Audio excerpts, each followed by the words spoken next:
আমি না ১৫ বছর ধরে একইভাবে কাজ করছি এবং আমি মাসে অ্যাভারেজে ৫ দিনের বেশি কাজ করি না। পেশাদার অভিনয়শিল্পী হিসেবে কাজ করছি ২০ বছর যাবৎ।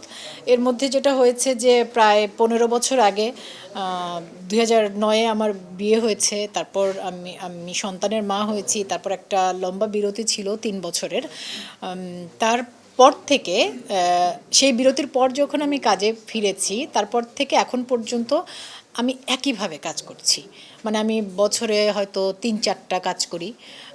সেগুলো ধারাবাহিক নাটক, সিনেমা বা সাম্প্রতিককালে গত ৪-৫ বছর থেকে আমাদের এখানে ওটিটি যুক্ত হয়েছে।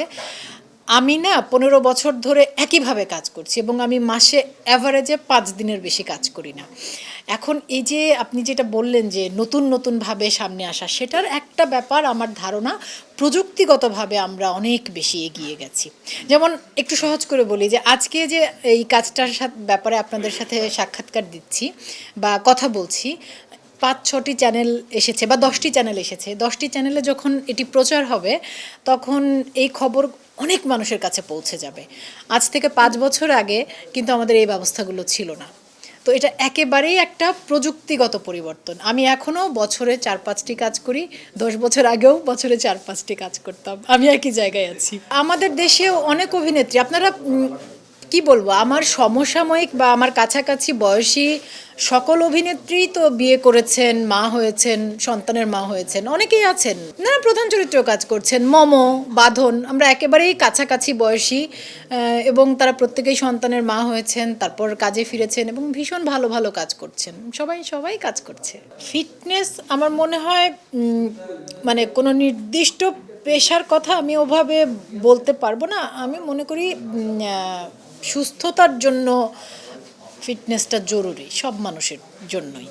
আর একজন অভিনেত্রী যদি ওই যে আপনি বলছিলেন একটু আগে যে আপু এখন আপনাকে নানা রকম চরিত্রে ভাবা যাচ্ছে, হ্যাঁ, একজন যে কোনো নারী পুরুষ যে কোনো শিল্পী যদি একটা কি বলবো সঠিক কাঠামোতে থাকেন বা ফিট থাকেন, তাহলে আসলে তাকে অনেক রকম চরিত্রে ভাবতে সুবিধা হয়, এটা সত্যি।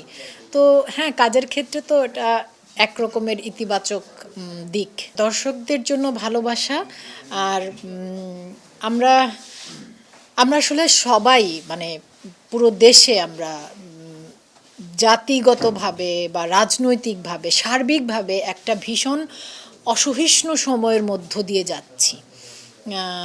মানুষ হিসেবে আমরা একে অন্যের প্রতি আরেকটু সহিষ্ণু আচরণ করতে পারি, আমরা আরেকটু মানবিক আচরণ করতে পারি, প্রাণবিক আচরণ করতে পারি।